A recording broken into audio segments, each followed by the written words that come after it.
Voilà, alors je commence par vous remercier. Vous remercier de vous être déplacé ce soir pour notre conférence que l'on avait prévue à Laval.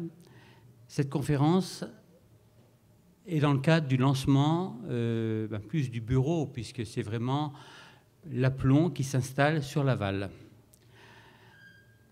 L'Aplomb, c'est une association qui existe depuis plus de 5 ans maintenant.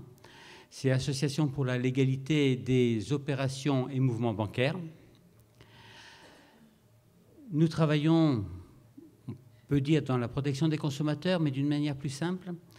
Je dirais que nous restons toujours dans le cadre de la loi. Bon, il y a de plus en plus de litiges entre les clients et la banque, des litiges de plus en plus graves, de plus en plus importants et qui impactent de plus en plus sur la vie de chacun.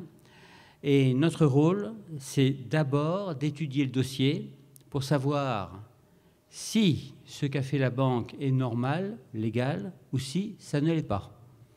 Si la banque a fait son travail, dans ce cas, effectivement, tout se passe bien. Mais ça, c'est 1% des cas à peu près. Hein. Voilà. Alors aujourd'hui, nous avons d'une manière nationale, d'une manière générale, un problème avec les banques. Et un problème qui a, je dirais, une répercussion économique énorme. Tous les mois, et je dirais pour certains, ce sont des frais qui s'élèvent à 200, 300 € qui partent directement. Pour les entreprises, pour les commerçants, pour les artisans, c'est encore pire. On arrive à des chiffres de 600, 700, 800 € par mois de frais qui sont prélevés par la banque. Ce qui fait, quand on fait l'étude qui va porter sur plusieurs années, en général on monte à 5 ans, on arrive facilement à des 4 000, 5 000 € pour les particuliers et évidemment j'ai 15 000, 20 000 pour les entreprises. J'ai par exemple, nous avons une affaire d'un marchand de tabac sur la région parisienne et lui ont pris en disant 207 000. Et là, nous avons une pharmacienne, une petite pharmacie, ils en ont pris pour 255 000. Alors évidemment, ce sont des sommes qui déséquilibrent complètement le budget de l'entreprise. Évidemment, il faut une rentabilité extraordinaire qui ne peut pas exister. Mais au-delà de ça, au-delà du fait que l'entreprise va péricliter avec ça, il y a ensuite la ruine personnelle de la personne, il y a la déchéance, il y a beaucoup de conséquences là-dessus. Il y a également beaucoup de problèmes par rapport aux prêts immobiliers qui, eux, sont toujours touchés par ce cycle. Résultat aujourd'hui, il y a beaucoup de surendettés. Le surendettement est un phénomène qui touche maintenant des millions de personnes. Enfin, on parle de 4 ou 5 millions, mais en fait, il y en a beaucoup plus, parce qu'il y en a beaucoup qui ne le déclarent pas. Quant aux entreprises, je dirais que grand nombre d'entreprises qui se mettent en redressement judiciaire, finalement, sont dans des entreprises qui sont saines, qui marchent normalement. De même que les gens qui se retrouvent dans une situation financière très difficile du fait du surendettement, à l'origine, ne sont pas spécialement surendettés. Bien sûr, il y a la responsabilité de chacun, mais les gens ne sont pas idiots. D'une manière générale, ils gèrent quand même correctement leur budget. Et quand il y a un coup dur, le chômage, la séparation ou autre chose, les gens savent réagir. Mais le problème, quand on se noie, c'est que la banque va prendre plaisir à vous enfoncer encore plus. Tout ceci, ces frais qui génèrent tout ça, il y en a pour à peu près 24 milliards par an. C'est ce que l'on appelle les commissions d'intervention. Les commissions d'intervention, ce sont des petites commissions qui vont de 8 €, 8,50 €, qui sont prises à chaque opération. Et quand on accumule, ce sont ces commissions qui vont enfoncer complètement la personne et qui vont rendre une situation qui était encore viable ou que l'on pouvait sauver, qui vont la rendre totalement, je dirais, désespérée. Alors, évidemment, le banquier va dire que ces commissions sont normales, qu'il y a des jurisprudences qui vont démontrer qu'elles sont prises à bon escient, que c'est à la personne de faire attention, etc. On entend à peu près tout. Enfin, nous, on a absolument tout entendu. Et je pense qu'il faut d'abord, pour réagir à ça, pour répondre à son banquier, bien comprendre ce que sont ces commissions d'intervention. Ces commissions rémunèrent une intervention du banquier qui consiste en l'examen du compte dans le cas où une écriture se présente alors que la provision n'est pas suffisante. Le banquier, qu'est-ce qu'il va faire? Eh bien, il a son pupitre, il a son écran, il voit que monsieur un tel, eh bien, aujourd'hui, n'a rien sur le compte et un chèque de 150 € se présente. Donc, ce gestionnaire, qu'est-ce qu'il va faire? Il aura son clic et il va raisonner, il va se dire, est-ce que la banque paye l'écriture? C'est-à-dire, est-ce que la banque va lui prêter ces 150 €, donc lui faire crédit, ou est-ce qu'elle ne va pas le faire? La banque a les deux possibilités. Elle a le droit d'accepter ou de refuser.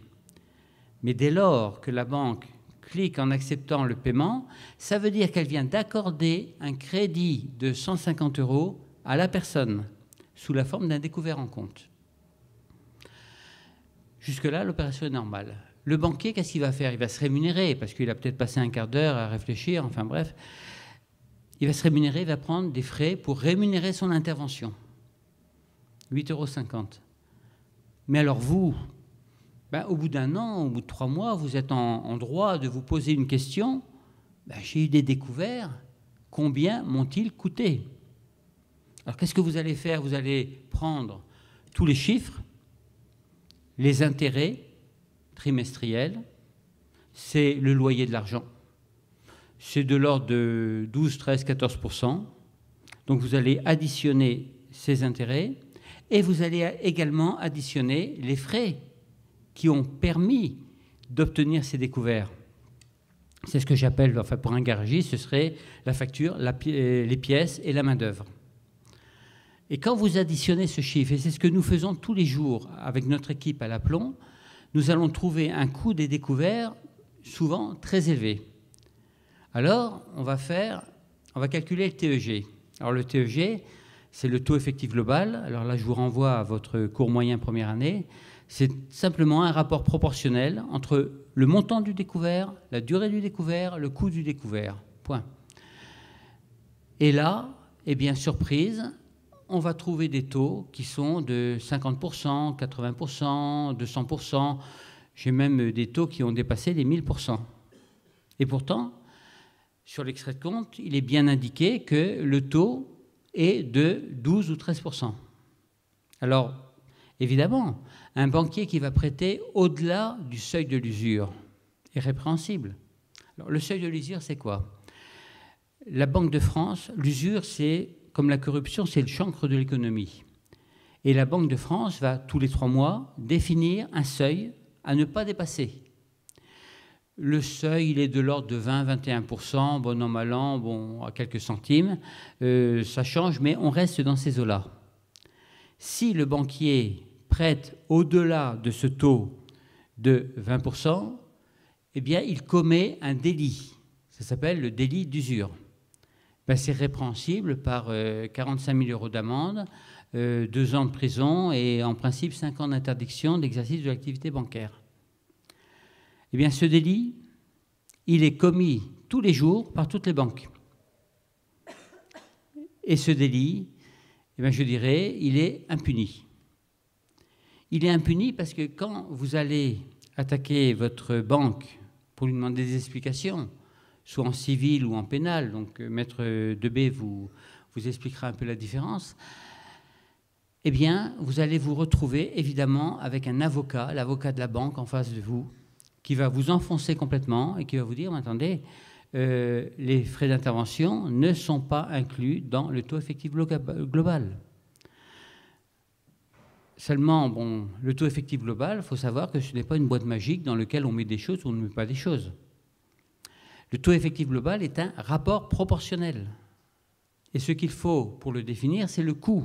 Et le coût, c'est l'addition des frais d'intervention, l'addition des intérêts. Donc, si vous vous retrouvez sur votre extrait de compte avec une multitude de frais d'intervention, vous pouvez être sûr que votre banquier est en totale infraction avec la loi. Et ça, évidemment, nos études le démontrent complètement. Les banquiers n'ont pas de défense sur ce point. Il y a des jurisprudences qu'ils évoquent, mais qui ne concernent pas vraiment la même chose, vous voyez.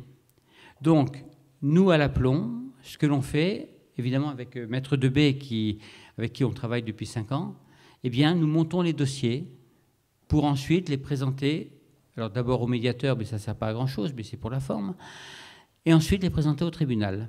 Et là, effectivement, quand c'est bien argumenté, on gagne. Alors, ces frais d'intervention, c'est, comme je disais, 24 milliards par an, mais au niveau local, c'est quelque chose qui va plomber l'économie locale.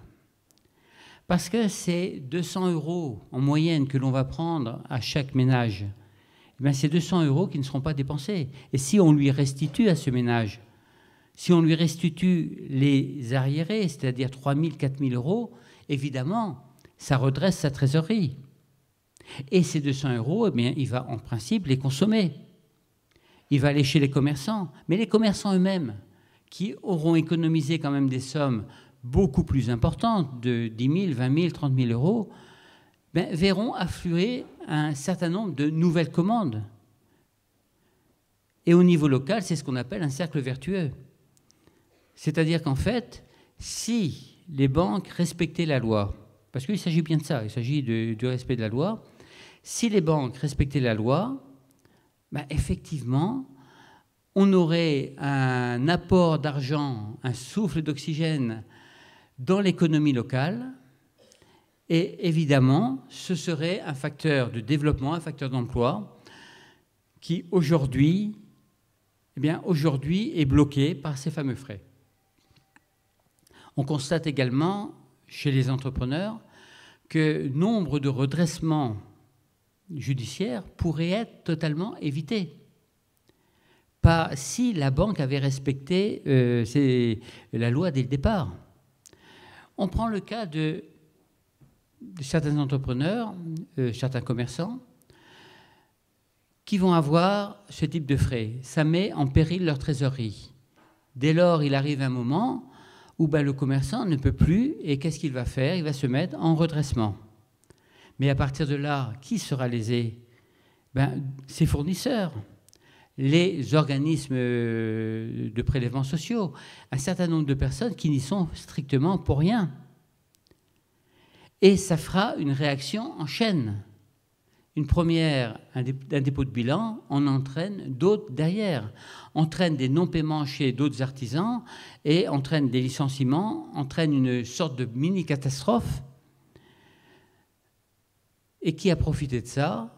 C'est le banquier qui finalement est sorti des rails et n'a pas appliqué la loi. Notre mouvement à l'Aplomb n'est pas du tout un mouvement anti-banque. On est beaucoup à être issus de la banque. Le mouvement Aplomb, c'est un mouvement pour la légalité des opérations. C'est cette folie qui s'est emparée de certaines agences, de certains directeurs d'agences. On ne le connaissait pas avant. Et avant, enfin, je ne parle pas d'avant, mais enfin, si. Avant, si vous voulez, les banques travaillaient d'une manière normale, en respectant la loi, et la banque faisait de l'argent quand même, mais le faisait honnêtement. Alors qu'aujourd'hui, c'est vrai que c'est le meilleur secteur, c'est celui qui tourne le mieux, mais s'il ne respecte pas la loi, évidemment, c'est facile. D'autant plus que le banquier a une situation privilégiée, puisque si vous êtes en difficulté, c'est vous qui venez lui demander de l'aide. Donc vous êtes demandeur, vous êtes en situation d'infériorité. Et ça, malheureusement, beaucoup de banquiers en profitent de cette affaire. On n'est pas contre la banque, puisque, évidemment, la banque est indispensable. Elle a des tarifs, elle a des conditions, comme tout un chacun, comme tout commerce, comme toute affaire. Tant qu'on reste dans le normal, dans la rémunération normale du service, je dirais c'est comme pour le garçon coiffeur, il a son tarif, il rend un service et c'est tout. Mais il faut arrêter cette folie, et j'ose dire meurtrière, puisque dans les conséquences, une famille qui va être en surendettement va devoir vendre pour une bouchée de pain à la maison, va renoncer quasiment à tout. C'est souvent, et ça on le constate souvent, l'éclatement de la famille, et ça se termine souvent, malheureusement, très mal. Ça se termine très mal, et pourtant, si la banque avait respecté ses engagements, avait respecté la loi, notamment la loi sur l'usure, on n'aurait pas toutes ces conséquences. Donc aujourd'hui, l'aplomb, qui était donc sur Paris, maintenant s'installe à Laval. On en fera notre bureau principal. Et on espère, bien entendu, on a déjà de nombreux contacts, mais travailler avec tous les acteurs, notamment, je parle de la commission de surendettement, les organismes sociaux, les différentes banques, pour arriver à trouver une solution. Nous ne sommes pas du tout dans une logique de négociation avec les banques. Pourquoi? Parce que la loi, par définition, ne se négocie pas. Ce n'est pas à nous de la négocier. Nous, c'est l'application. Donc, nous partons sur cette base-là pour ensuite, effectivement, commencer un dialogue, non pas avec les banquiers, mais sur les banques mutualistes, et je pense notamment Banque Populaire, Crédit Agricole, mais surtout le Crédit Mutuel, de discuter avec les conseils d'administration. Une banque mutualiste comme le Crédit Mutuel est une entreprise à elle toute seule. Contrairement à une agence, mettons du LCL ou de la BNP, qui est une succursale, une agence, une caisse locale du Crédit Mutuel est une entreprise autonome qui a son RCS. Et comme le dit si bien la publicité, qui finalement est tout à fait dans le vrai, elle est dirigée par un conseil d'administration qui est élu par l'Assemblée générale des sociétaires et qui va élire son président du conseil d'administration. Ses fonctions sont bénévoles. Eh bien, il faut savoir que, malheureusement, tout ce qu'il pourra faire, tout ce qu'il pourra essayer de décider sera contré par la fédération, qui, elle, n'a aucun pouvoir juridique sur une caisse locale. Et si l'on doit porter plainte, si les sociétaires doivent porter plainte contre leur agence, qui sera le responsable? Eh bien, c'est le président du conseil d'administration. Et ça aussi, ce n'est pas tolérable. C'est pour ça que nous les informons de la réalité et, je dirais, de leurs responsabilités qu'ils doivent tenir. Donc, c'est tout un ensemble de choses que l'on peut mettre en place, qui, bien entendu, il n'a jamais été question de détruire le service bancaire, le système bancaire ou autre chose. Ce n'est pas du tout dans nos vues. Mais si on arrive au niveau local, notamment, à un remboursement général de tous ces frais, c'est l'économie qui repart, et qui profite en premier d'un démarrage de l'économie, ce sont les banques. Comme quoi je travaille pour eux, vous voyez. Donc aujourd'hui, c'est ça l'enjeu. Et tous ces frais d'intervention, toutes ces actions judiciaires pour les frais d'intervention, mais également pour le taux effectif global des prêts immobiliers et pour beaucoup d'autres choses, eh bien aujourd'hui, nous sommes obligés de vraiment se battre avec les juges pour essayer de faire admettre ce qu'est l'évidence. Alors, pour cela, je vais passer la parole à Maître Katia Debé, qui est donc du barreau de Versailles, qui travaille avec nous. Et tout ce que je viens de dire et d'expliquer va l'expliquer, je dirais, dans un langage simple, juridique, pour finalement nous dire, nous avons raison de le faire. Maître Debé.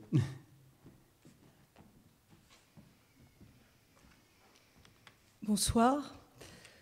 Donc, je vais essayer de vous expliquer la démarche judiciaire pour obtenir une restitution des frais bancaires que l'on considère comme abusifs et qui, effectivement, au regard de la loi, est effectivement abusif. Ce que j'essaye de faire passer comme message auprès des juridictions, puisque le TEG, c'est aussi difficile à comprendre puisque c'est assez technique, j'essaye de faire passer un message simple.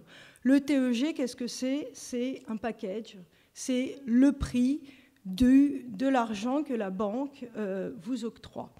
L'article L313-1 du Code de la consommation dit que eh bien, ce taux-là, il doit comprendre les intérêts, les commissions et tous les frais directs et indirects.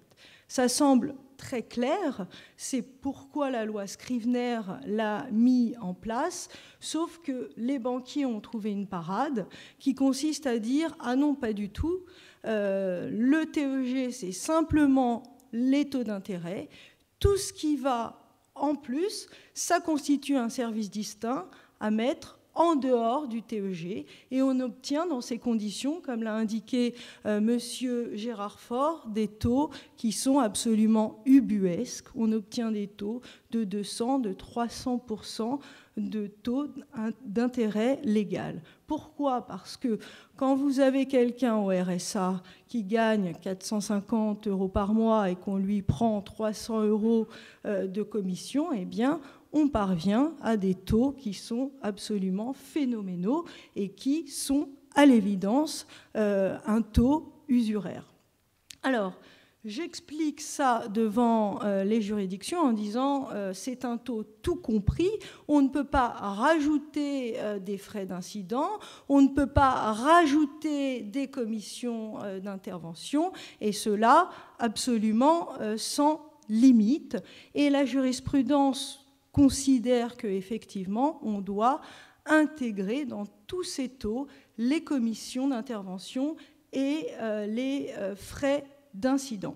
Ça n'est pas moi qui le dis, c'est la plus haute juridiction française, c'est la Cour de cassation qui dit que le découvert, c'est un crédit. Le TEG est applicable à tous les crédits et dans ces conditions, ça doit être absolument plafonné. Alors, avec donc l'aide de l'aplomb, on communique aux juridictions un rapport d'analyse financière. C'est l'aspect technique. Ça veut dire que l'aplomb fait une étude de vos comptes, opération par opération, et recalcule les taux d'intérêt qui sont effectivement appliqués par les banques. C'est un rapport financier qui est communiqué dans le cadre des procédures judiciaires. Et là, les banques eh bien, ne le contestent pas. Pourquoi? Parce que sinon, on irait devant un expert et l'expert confirmerait les calculs puisqu'ils émanent d'un ancien directeur d'agence qui connaît le métier et qui applique les dispositions légales applicables. Avec ce rapport, on indique qu'il y a alors un TEG indiqué qui est environ de 12 à 13%, ça peut même aller jusqu'à 20%. À la rigueur, on ne le conteste pas. C'est le prix du prêt, on ne le conteste pas. Comme l'a dit M. Gérard Faure, on respecte la légalité des conditions et notamment les conditions tarifaires. Nous, ce qu'on dit, c'est qu'il faut bien évidemment rajouter toutes ces commissions, puisque finalement, ce n'est pas indépendant du crédit. Lorsque le banquier, quelque part, regarde votre compte et considère qu'il va faire droit au crédit, ça fait partie du prêt et donc, à l'évidence, ça doit être intégré dans le taux effectif global. Et cette démarche qui est finalement de bon sens est tout à fait prise en compte par les juridictions. Vous avez des arrêts de cour d'appel, notamment d'Angers, donc la cour d'appel qui est la juridiction d'appel du tribunal de grande instance de Laval, qui considère qu'effectivement, ces commissions d'intervention doivent être intégrées dans le taux effectif global. Et c'est au banquier de rapporter la preuve qu'il s'agit d'un service distinct.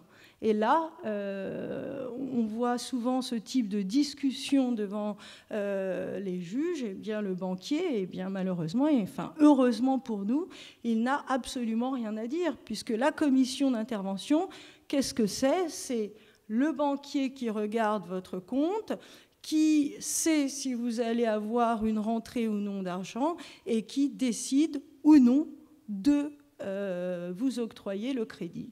Donc la commission d'intervention, elle ne peut s'expliquer que par le crédit et non pas par un service distinct.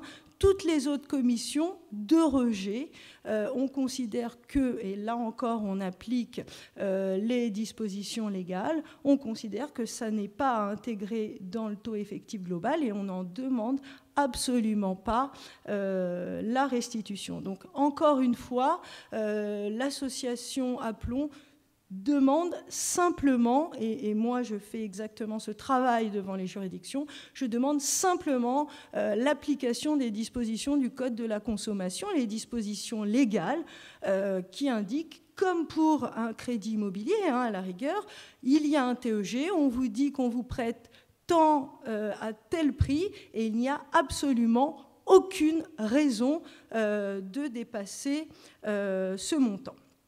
Alors, ça, il s'agit donc de l'aspect judiciaire, civil, si je puis dire, et vous avez également un aspect pénal, puisque lorsque finalement le taux appliqué dépasse, alors c'est un peu technique, mais d'un tiers le taux effectif moyen appliqué par les établissements financiers, on considère qu'il y a un délit d'usure. Et là, on peut aller au pénal pour obtenir une condamnation pénale du banquier. Alors, c'est vrai que ce type de procédure est plus difficile à mettre en œuvre puisque la banque, en général, se défend en disant que ça n'est pas prouvé, que les commissions d'intervention rentrent obligatoirement dans le TEG. Donc, en général, avec l'Aplomb, on privilégie une voie civile puisque l'intérêt des personnes est d'obtenir remboursement des sommes et non pas d'obtenir une condamnation pénale par principe.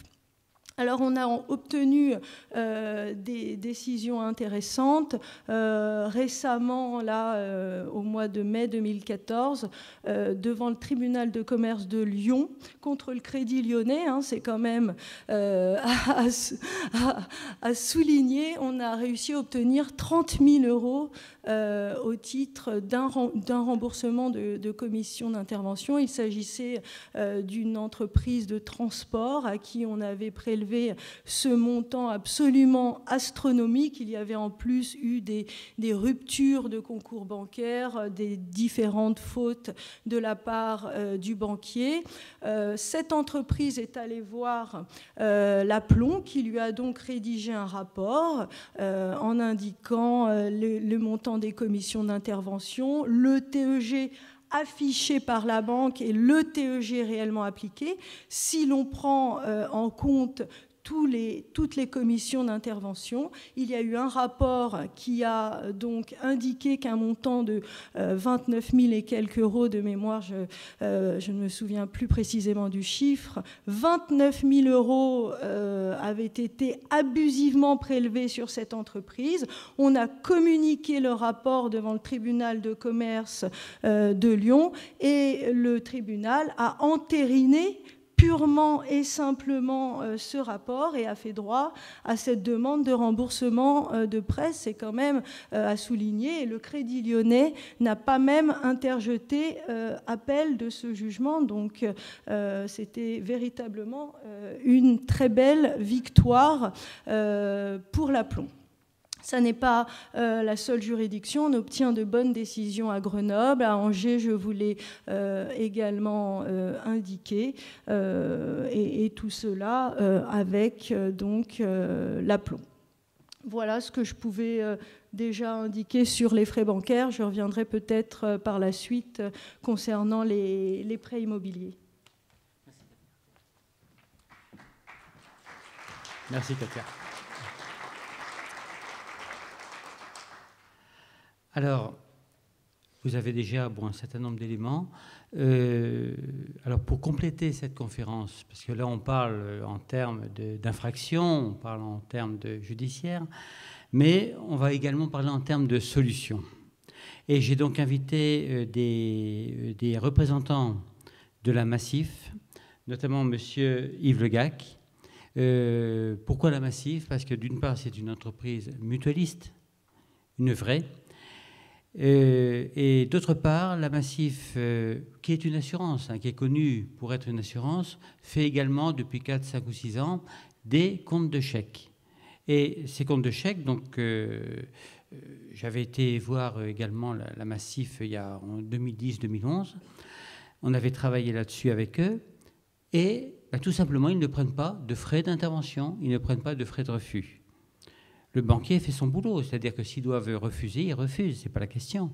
Mais par contre, il n'y a pas de frais. Ce qui prouve qu'une banque, et c'est la seule banque en France qui fait ça, enfin banque assurance, ce qui prouve qu'une banque peut très bien réussir, je dirais, sans ces ponctions permanentes. Voilà. Alors, avant de passer la parole à M. Yves Legac, on peut peut-être répondre à des questions si vous en avez. Il y a un micro qui est là.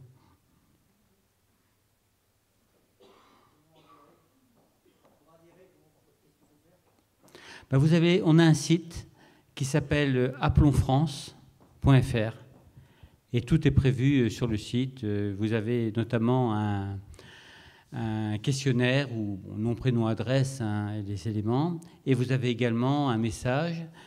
Ce message, vous expliquez en gros quel est le problème, et ensuite vous êtes contacté par Madame Baya Pérez. Et ensuite, on approfondit, vous envoyez les pièces et on peut aller plus loin. Voilà, d'une manière pratique, c'est comme ça que ça se passe. Ça commence par le site, et ensuite, on décline et on va jusqu'au bout. Alors, quelquefois, on y va sans maître de B pour des petites sommes où ça peut être négocié. Autrement, effectivement, on y va avec maître de B, on monte les dossiers, et là, on attaque en justice. Alors, au niveau des frais, d'abord, la cotisation est de 65 €. Donc, la cotisation permet de payer le bureau, de payer le fonctionnement de l'aplomb. Les fonctions à l'aplomb sont bénévoles. Mais les rapports que je rédige, ils font quand même 150 pages, 200 pages. C'est la reproduction totale de tous les mouvements depuis l'ouverture du compte, ou autrement on remonte à 5 ans. Évidemment, je recalcule les soldes au jour le jour. Je joue avec les dates de valeur et les dates comptables pour savoir, avec les dates comptables, ce que voyait le banquier le jour où il a pris telle décision, et avec la date de valeur pour refaire le calcul par derrière au niveau du taux.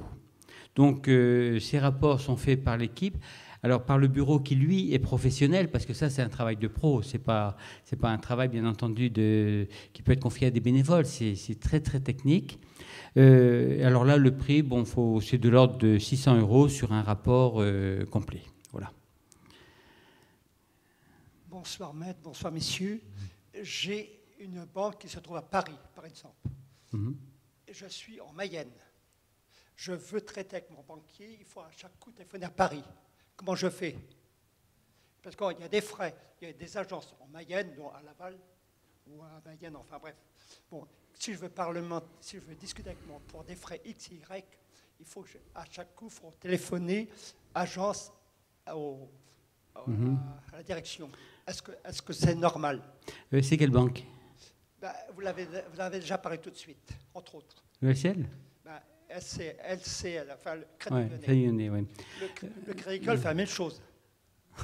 Sans le vouloir, parce que j'ai 2 amis ici, justement, c'est pour ça. Ouais. Bon, il y a quelques jours, la dame a eu un petit problème elle a mis des chèques qui étaient un peu trop élevés par rapport à son compte.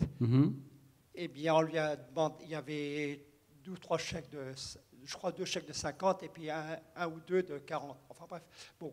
Eh bien, on lui a demandé 40 € par chèque. De frais? Oui, oui, bien entendu. Ça, je n'en parlerai pas. Ah, ça, c'est énorme, ça. Oui, c'est énorme. La remise de chèque... Je vous donnerai le nom tout à l'heure à vous, personnellement. Bien sûr, vous pouvez me contacter, bien sûr, par mail, mais en gros, la remise d'un chèque fait partie de ce qu'on appelle le service de caisse que la banque doit proposer à son client.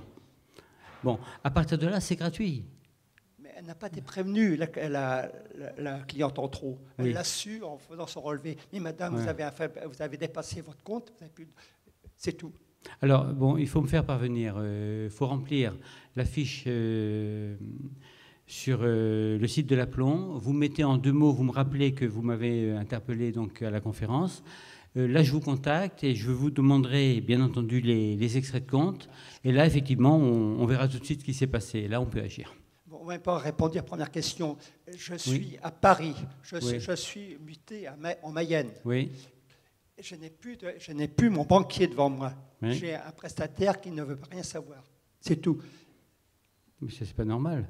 Ben non, mais est-ce que c'est normal? Ben non.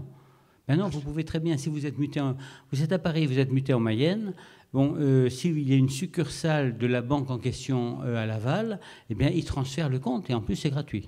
Ben, il y a 4 ans qu'elle est en Mayenne, et depuis 4 ans, et, à chaque coup qu'elle veut 100 sous, il faut qu'elle aille à Mayenne, parce qu'elle est du côté de Mayenne, cette dame.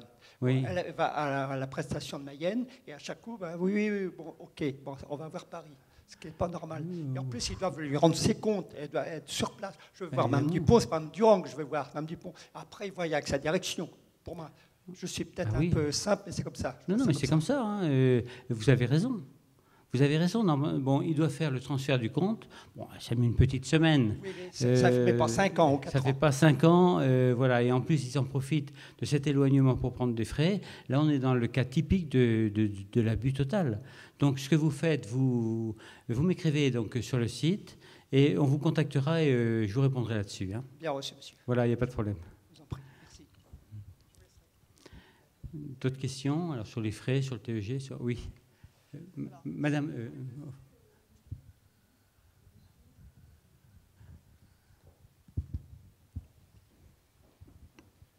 Vous avez évoqué à plusieurs reprises que vous êtes en procédure judiciaire sur certains dossiers. Et vous avez dit en début de séance que vous ne faisiez qu'appliquer la loi. Oui. Vous ne perdez aucun procès. Est-ce que vous perdez des procès? Voilà. Alors, sur le papier... Parce que si vous appliquez la loi... Bon, sur le papier, effectivement, on a raison ou on a tort. L'application de la loi, vous savez, c'est tout bête, hein, finalement. Il suffit de savoir lire et de savoir compter. Bon, maintenant, nous avons effectivement gagné des procès, mais il y en a qui ont été également perdus. Alors, la plupart des procès, effectivement, ce sont des petits procès et la personne y va toute seule. Nous, à l'Aplomb, on fait un certain nombre de choses, c'est-à-dire qu'on va, entre guillemets, la coacher. On va monter le dossier, je vais la suivre, notamment par téléphone, on va se téléphoner régulièrement. Et avant l'audience, je lui téléphone, on se téléphone souvent, ça dure à peu près 2 heures. Je la forme complètement, notamment, comme nous avons ce qu'on appelle les réponses, les conclusions de la banque. La banque, vous l'attaquez, vous la signez, et la banque va répondre. Donc à partir de là, effectivement, on peut voir exactement quelle est la ligne de défense de la banque. La personne, je l'ai au téléphone, elle se défend. Alors, bon, on a eu effectivement des succès, mais il y en a eu qui ont été perdus. Ils ont été perdus parce que la banque avait pris une ligne de dire on récuse toute étude financière, toute expertise et tout ce qui a été fait. C'est-à-dire que dès lors que vous allez à un procès avec un dossier comme ça, de preuves, et que la partie adverse, notamment l'avocat adverse, récuse ces pièces, ben évidemment, vous n'avez plus rien. Katia peut peut-être apporter des précisions dessus. Alors, là-dessus, ce que je peux indiquer, c'est que, en fait, les banques, il y a des milliers d'opérations qui sont analysées et souvent, ils prennent 1 ou 2 petits oublis pour essayer de récuser le rapport. Dans ces conditions, qu'est-ce que l'on dit? On dit, sur des milliers d'opérations, il y a eu 1 ou 2 oublis, on est d'accord pour les retirer, mais le reste n'est pas contesté et n'est pas contestable.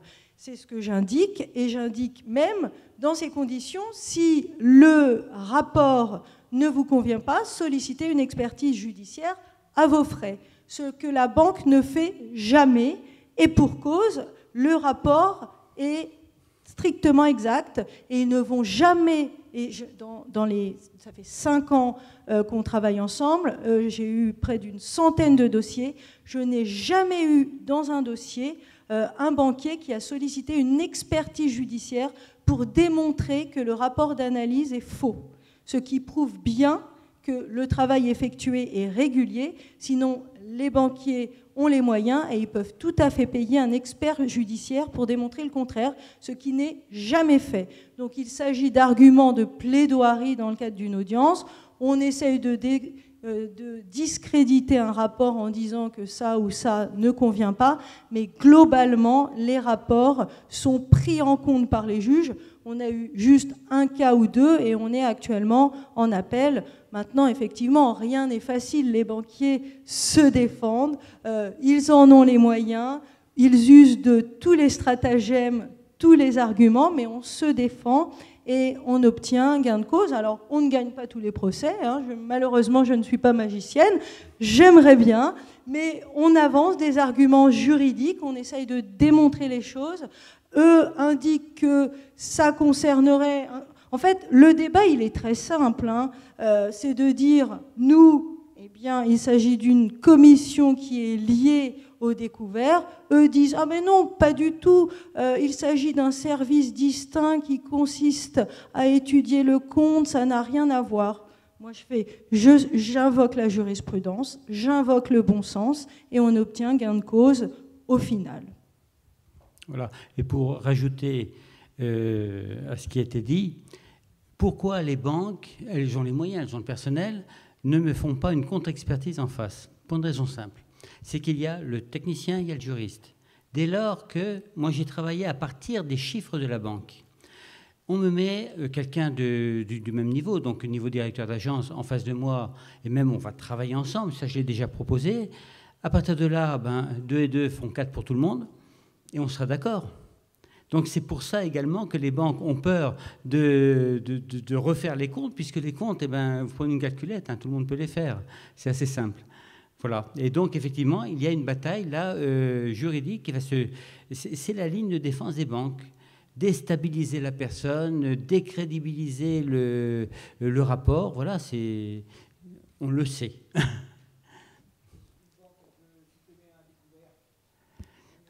Alors ça, c'est autre chose. Les questions d'engagement, la banque peut effectivement accorder des découverts, elle peut les refuser également et elle peut également les supprimer. Si elle les supprime, ça fait partie des engagements, elle a le droit. Elle doit respecter, alors pour une entreprise c'est 2 mois de préavis, pour un particulier c'est 1 mois de préavis, donc elle doit respecter une certaine forme. Là où elle peut être attaquable, c'est notamment dans le cadre d'une entreprise où le commerce fonctionnait, mettons, avec un découvert permanent de 40 000 €, qui permet à la personne d'avoir la trésorerie nécessaire. Si la banque, sans raison vraiment valable, stoppe ce découvert du jour au lendemain, il y a rupture abusive de concours. Et là, elle peut être attaquable.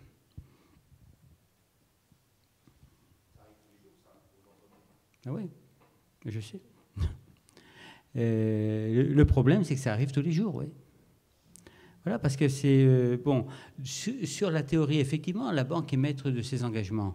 Mais d'un autre côté, la rupture abusive de concours ou bien la transformation en préamortissable d'un découvert sur des courtes périodes, ça déstabilise complètement l'entreprise.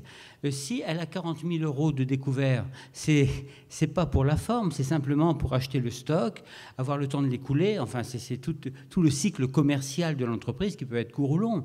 Dès lors que la banque va faire un crédit, mettons, d'investissement au départ, ensuite va assurer un découvert de trésorerie qui permettra à l'entreprise de fonctionner. À partir de là, si la banque le coupe du jour au lendemain, et oui, ça arrive tous les jours, à partir de là, c'est une rupture abusive de concours.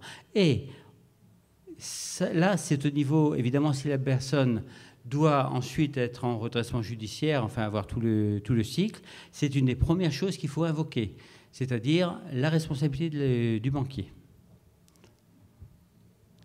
Ouais, excusez-moi monsieur, parce que j'ai eu, on ne va pas prendre que du cas par cas, j'ai eu le problème avec une banque à Laval, donc rupture abusive d'une autorisation de découvert, pour la simple et bonne raison, à mon avis, que j'ai ouvert un compte dans une autre banque. Ça leur a pas plu, mais enfin bon, je pense qu'on a le droit d'avoir 2 banques, ou 3, ou 4, ou 5. Ouais.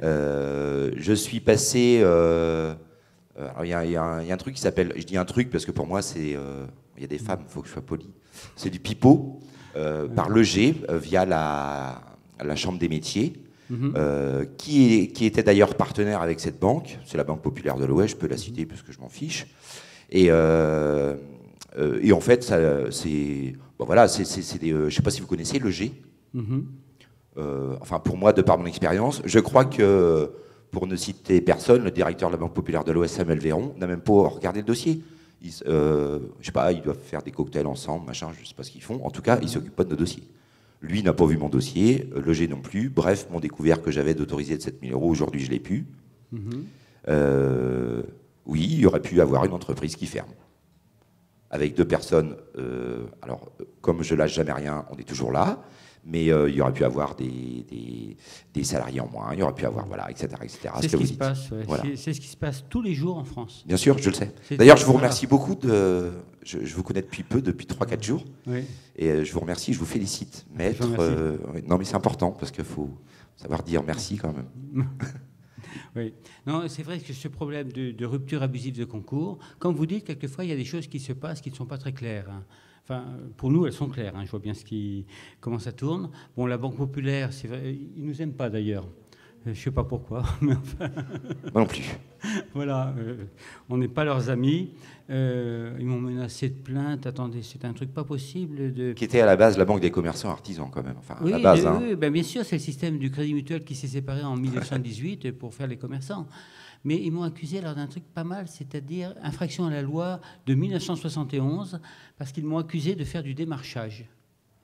Alors bon, j'ai jamais pris ma mallette pour aller sonner chez les gens, enfin, voilà. Bon, ben, ça, c'est tombé à l'eau, mais ça, c'est Versailles. Donc, effectivement, des choses, ce que vous dites, là, des petits arrangements entre amis, ouais. Je m'en aperçois tous les jours. Alors, je ne vais pas raconter ma vie, mais moi je suis commerçant et je fournis une centaine de commerçants parce que je suis grossiste. Oui. Aujourd'hui, j'ai 100 clients qui n'ont plus de trésorerie. Et ça va très très vite. Oui. Voilà, ça va très très vite. Alors, soit je les sens mauvais, j'en doute. Oui, non, mais c'est ce que j'expliquais, c'est la réaction en chaîne. Et bien sûr, c'est une évidence. Cette réaction économique en chaîne, on peut l'inverser. Voilà. J'espère.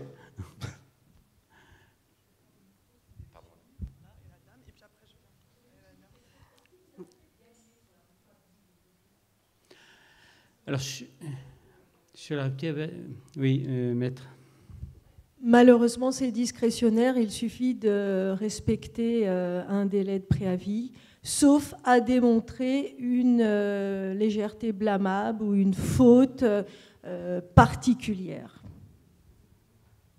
Alors, il y a aussi des entreprises qui ont qui n'ont pas d'autorisation de découvert, mais à qui les banques accordent quand même des découverts, voire très importants, donc avoir forcément des frais énormes. Plus cher. Voilà. Est-ce que ça, par exemple, une banque qui a accordé ça pendant des années à quelqu'un, et du jour au lendemain, comme on dit, ferme le robinet, est-ce que ça, c'est attaquable aussi? Alors oui. Alors ça, c'est une technique qui est très répandue parmi les banques. Il y a une programmation à faire, d'ailleurs je la connais, enfin, c'est un système assez simple. Vous avez un découvert en permanence. Ils vous suppriment administrativement le découvert, mais ils vous maintiennent quelque part l'autorisation de rester à tel niveau de découvert. Tout simplement pour même vous prendre sans autorisation de découvert. Oui. Moi, j'ai connu des cas où il n'y a pas du tout d'autorisation de signer, rien du tout, mais ils laissent faire quand même. Oui, pour prendre des frais. Voilà. Pour prendre des frais. Donc ça, si du jour au lendemain, la banque leur dit, bon, bah maintenant, hop, terminé, on arrête les frais, est-ce que ça peut être attaquable? Pourquoi pas? On rentre dans le même schéma. Hein. Voilà, c'est pareil. Alors, même si c'est pas écrit, ça veut dire qu'à partir du moment où ils l'ont autorisé, il n'y a pas de raison que du jour au lendemain, il arrête. Surtout si, les entreprises, enfin moi je représente mon syndicat, donc les entreprises dont je parle, souvent, c'est des comptes qui font des hauts, des bas, mais réguliers, quoi. Ça reste linéaire. Oui, c'est le cycle d'exploitation, quoi. Bon, ça effectivement, ça nécessite une étude approfondie de tous les mouvements pour arriver à déceler qu'a fait le banquier. Vous voyez. Alors, une chose qu'il faut savoir aussi, on parle souvent, les banquiers parlent souvent de découvert non autorisé, ou bien vous avez dépassé l'autorisation de découvert. Alors ça, j'ai jamais réussi à le comprendre, pourtant je suis du métier. Comment une banque peut accorder un découvert qu'elle n'autorise pas? Ça veut dire que si vous avez un débit de 2 000 €, on dit mais il n'est pas autorisé. Ah bon? Ben, qui l'a autorisé? Vous savez, cette question d'autorisation de découvert permet à la banque de prendre des frais supplémentaires, puisque c'est même écrit dans leurs conditions. Ben vous voyez, c'est en cas de découvert non autorisé, à partir de là, vous aurez tel frais, vous aurez telle conséquence. Mais comment, qui autorise le découvert si vous êtes à découvert? Ça n'existe pas, le découvert non autorisé. C'est un non-sens. Moi, j'ai connu, dans ma vie de banquier, j'ai connu un seul cas de découvert non autorisé. C'était en septembre 1977 au Crédit Lyonnais de Chatou. J'ai été braqué et on a donc donné 24 000 francs. Et c'était le seul cas de découvert non autorisé. Donc c'est une légende, ça n'existe pas, mais ça permet aux banquiers de prendre des frais supplémentaires. Voilà. Alors simplement pour répondre à Madame, sur les découverts donc non autorisés mais qui coûtent beaucoup plus cher, il faut réclamer les frais bancaires, ça c'est une évidence. Et on peut également demander quand même des dommages et intérêts pour exécution déloyale du contrat, puisqu'il y a des multiplications de frais bancaires. Donc, quelque part, il y a une exécution du contrat uniquement dans l'intérêt exclusif du banquier. Et il y a des jurisprudences qui ont admis la responsabilité de la banque à ce titre. Bonsoir. D'ailleurs, je vais reprendre les paroles de mon voisin. Je vous félicite pour ce que vous faites. Merci. Merci. Moi, je suis un jeune entrepreneur. Par la même occasion, je vous remercie parce que vous avez acheté chez moi. Je suis négociant en mobilier de bureau. Ah, d'accord. Très bien. Et j'ai rencontré Monsieur Potier qui m'a briefé sur l'entrevue de ce soir. Voilà, je voulais savoir jusqu'à quand vous remontez sur des... pour moi, j'estime que j'ai des frais d'intervention assez énormes. Jusqu'à quand vous remontez ultérieurement les années? Attends. Maître.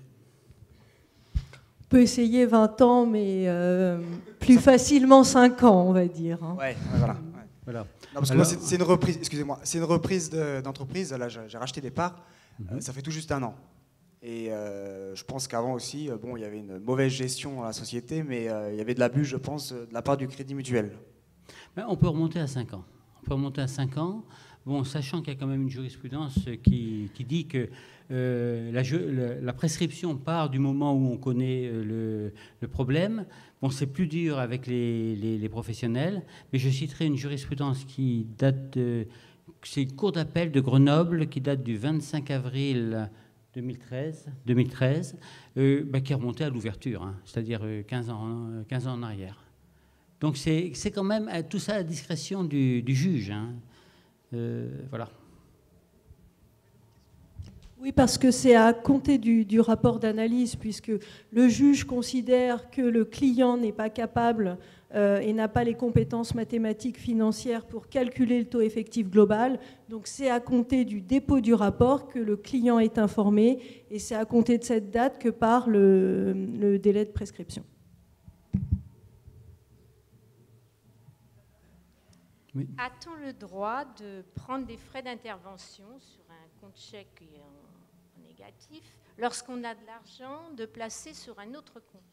Alors, c'est vrai que les banques font un peu n'importe quoi à ce niveau-là, mais la réalité, c'est que chaque compte est indépendant. Il faut effectivement pour le banquier votre autorisation pour déplacer de votre compte sur livret, par exemple, à votre compte courant. Certains banquiers ne se gênent pas pour le faire, mais il faut normalement cette autorisation.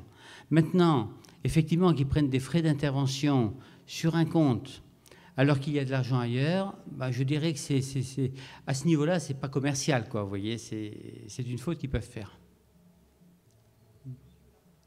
Oui, bonjour. Bonsoir plutôt. Bonsoir. Je voudrais savoir si, dans le cadre d'une réouverture de liquidation judiciaire, ce qui vient de m'arriver, est-ce qu'on peut reconsulter des dossiers? Chrétien ? Alors, est-ce qu'il y a eu une déclaration de créance de la banque qui a été admise? Oui. Et ça fait un certain temps, j'imagine, que le délai... Alors, ma liquidation judiciaire date de 8 ans. Ils ont rouvert ma liquidation judiciaire il y a 1 an. À quel titre? Ils ont retrouvé des stocks qui m'avaient été volés. Non, mais la créance de la banque a été définitivement acceptée, donc là-dessus, il n'y a plus rien à faire, malheureusement. Merci.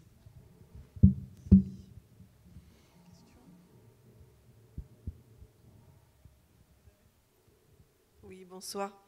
Je voudrais savoir, lorsqu'il n'y a pas de découvert, lorsque la banque n'autorise pas le découvert et qu'elle prend des commissions d'intervention comme ça, allègrement, quand elle veut, tous les mois, parce que là, ça ne s'applique pas de ce que vous avez expliqué tout à l'heure, le TEG. Donc là, comment ça se passe? Est-ce qu'elle a le droit? C'est-à-dire que le compte est créditeur, d'accord, et ils prennent quand même des frais. Il faut bien qu'ils vivent. Non, c'est totalement, je dirais, plus qu'illégal, quoi, bien sûr. Il y a 3 ou 4 prélèvements chaque mois qui se passent très bien. Oui. Et quand on leur demande, mais pourquoi vous prenez 8 €? Parce que j'ai calculé qu'en fait, ils prenaient finalement, à l'arrière, bien cachés derrière leur ordinateur, 8 € pour chaque prélèvement qu'ils payent, donc la mutuelle, le téléphone et d'autres choses habituelles. Et quand on leur a demandé des explications... Oh ben, votre compte, il a bien dû être créditeur à un moment puisque j'ai jugé que je payais. Et je dis, écoutez, madame, le compte n'a jamais été débiteur, pardon, je me suis mal exprimé, débiteur, puisque vous n'autorisez pas le débit. Ah. Alors, ça veut dire que vous avez autorisé à un moment peut-être un débit de 10 € que je n'ai pas vu. Ouais. Là, vous avez jugé que vous allez payer 16 € de mutuelle et donc vous justifiez vos 8 € 5 fois par mois, soit un total de 450 € par an. Réponse, je peux rien faire, madame. Bon, là effectivement, comme ils disent, ils peuvent rien faire, ils peuvent pas faire grand-chose, sinon prélever. Dans ce cas-là, effectivement, c'est l'étude que l'on fait qui reconstitue au jour le jour les soldes et qui nous permet de voir chaque fois qu'il y a eu 8 € de prix, par rapport à la date comptable, ce que voyait le banquier quand il a pris sa décision. Et bien entendu, après, on refait le recalcul par rapport à la date de valeur. C'est-à-dire que ce que l'on fait, c'est le décryptage de la boîte noire. Hein. C'était vraiment chaque élément est analysé pour se dire tel jour, mettons le 20 janvier, il a pris 8,50 € alors qu'apparemment c'était créditeur. On reconstitue pour savoir derrière son pupitre qu'est-ce qu'il voyait le banquier. Voilà. Mais ça, dans votre cas, effectivement, ça vaut le coup de reconstituer les soldes.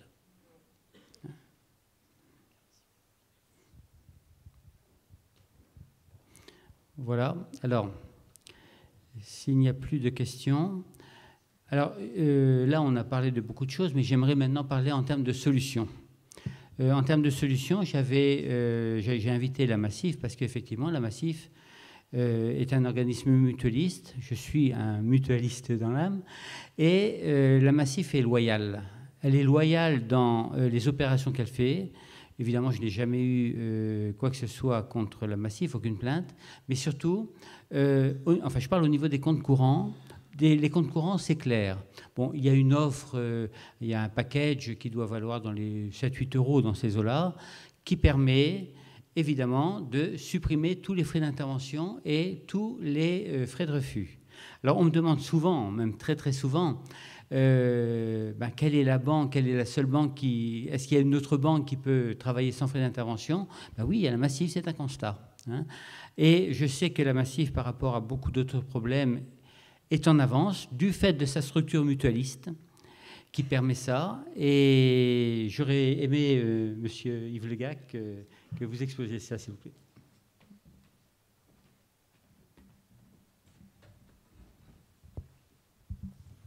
Bonsoir à toutes et à tous.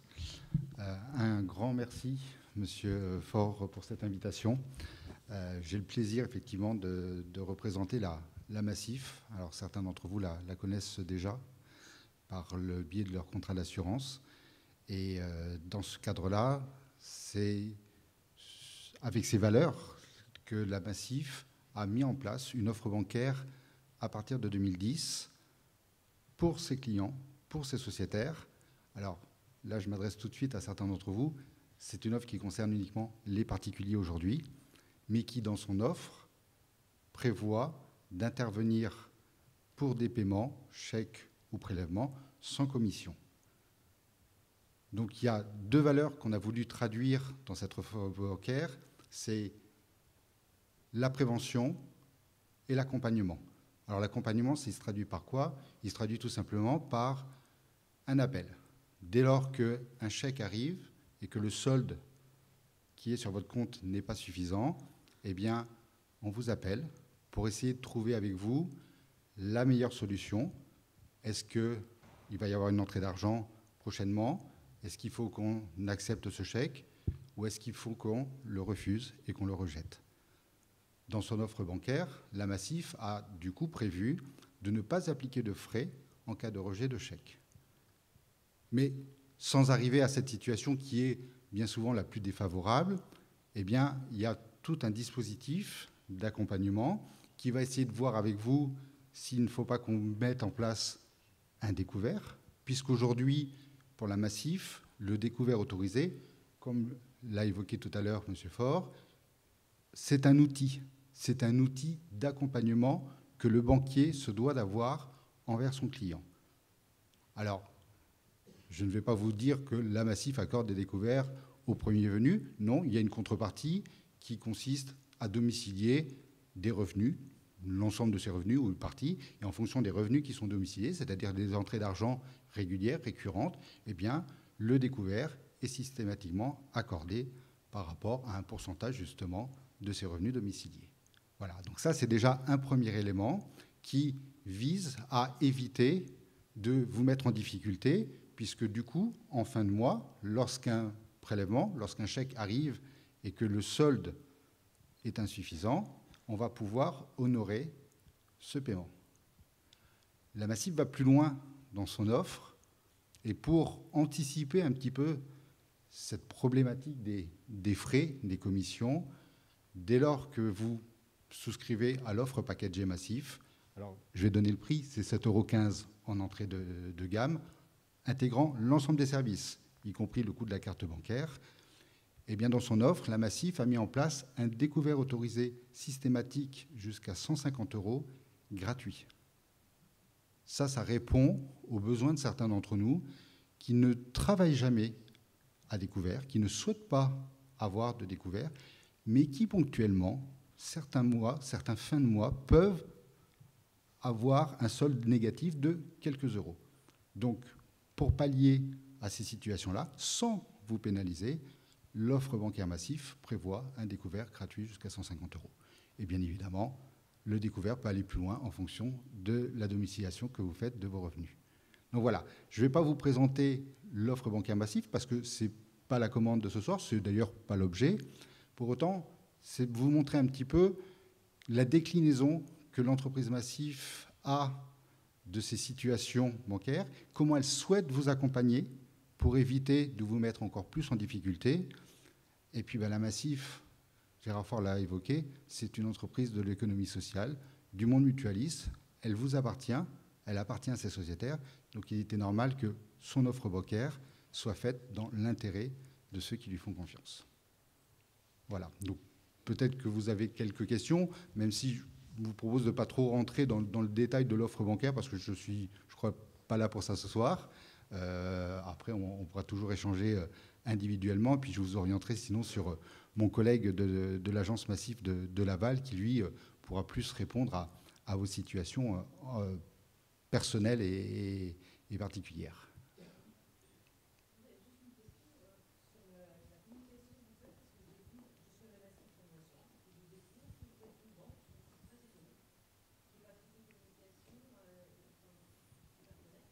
D'accord. La Massif, de par son histoire, est une mutuelle d'assurance, c'est un assureur, ça l'est depuis 55 ans et ça le sera encore dans 5 ans, dans 10 ans. Dans les années 2000, les sociétaires, vos représentants, ont souhaité que la Massif raisonne et réfléchisse sur une offre bancaire en tant que solution alternative pour les dépenses de l'argent au quotidien concernant les particuliers. Et c'est dans ce cadre-là que la Massif a proposé son offre bancaire Bleu à Nice depuis 2010.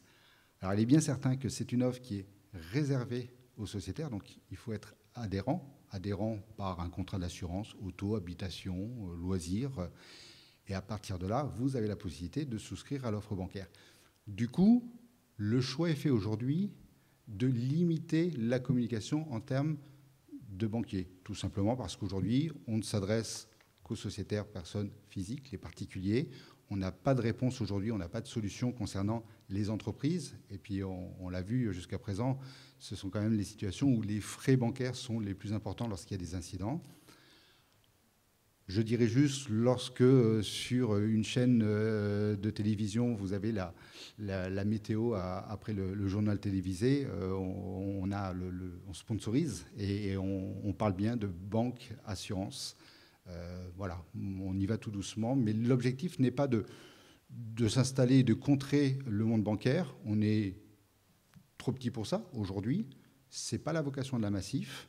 Pour autant, elle a pour vous une solution différenciante concernant la gestion de votre argent au quotidien.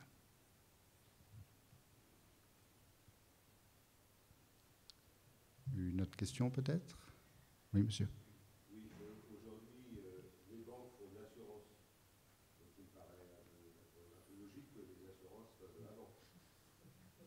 Je partage votre logique. Tout en saluant votre offre très honnête, l'hypothèse d'un client qui domicilie ses revenus chez vous, l'intégralité de ses revenus, est-ce que vous accordez des concours, par exemple, à titre personnel, pour acheter une voiture, ou un électroménager, etc. Des prêts immobiliers, est-ce que votre offre est... Alors là, je vais vous y répondre, mais de façon assez générale, parce que l'objectif n'est pas forcément de répondre sur l'ensemble des produits et services que propose la Massif, mais effectivement, on peut vous accompagner pour le financement de vos projets, tout ce qui concerne le financement de votre véhicule, de rénovation de l'habitat ou d'achat de biens de loisirs. Là où la Massif est une toute petite banque, toute jeune, c'est qu'on n'est pas aujourd'hui sur le crédit immobilier. Alors, c'est des choses qui sont dans les cartons, c'est des choses sur lesquelles on y réfléchit, mais on préfère, et ça a été la volonté de la Massif depuis le début, d'aller pas à pas lorsqu'elle propose un nouveau produit, lorsqu'elle propose une nouvelle offre. Donc aujourd'hui, on apprend à faire de la banque pour les particuliers. Voilà, un jour, oui, peut-être sur le crédit immobilier. On a déjà une solution en termes de couverture de prêt à la Massif. Mais le financement, à proprement parler, des biens immobiliers, on n'est pas encore sur ce marché. Peut-être. S'il y a des questions, je vous remercie. Merci. Alors voilà.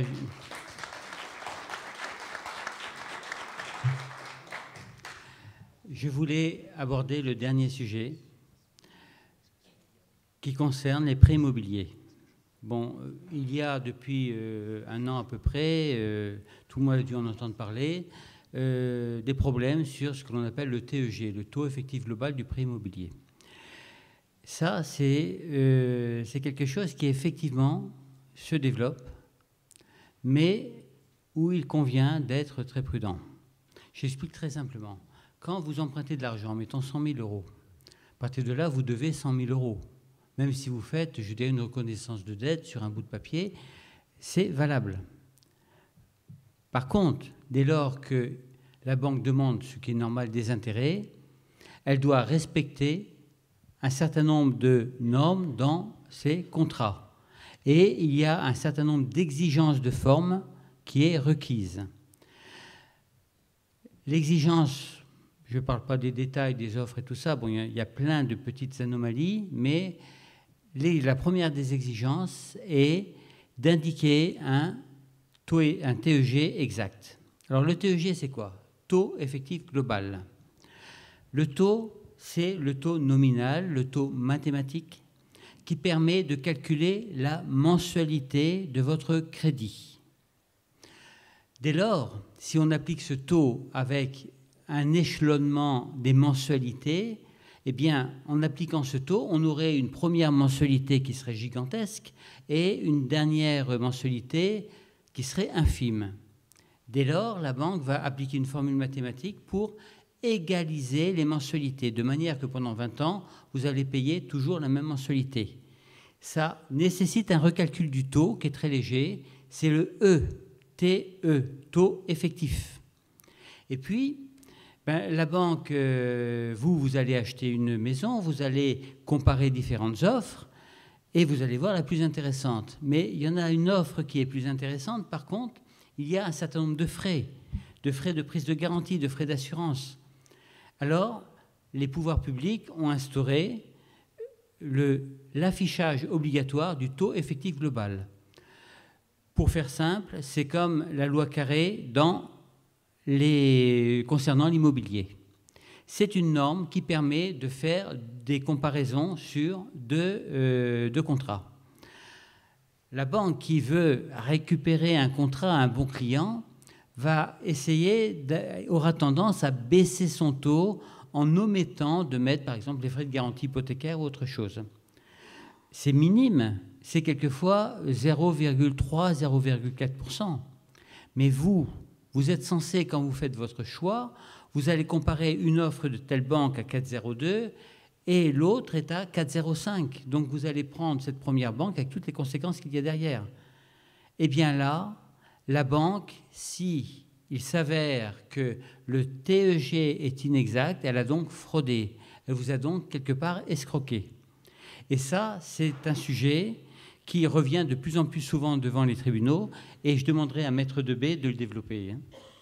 Oui, très rapidement, en fait, pour résumer, le TEG des prêts immobiliers est également souvent faux.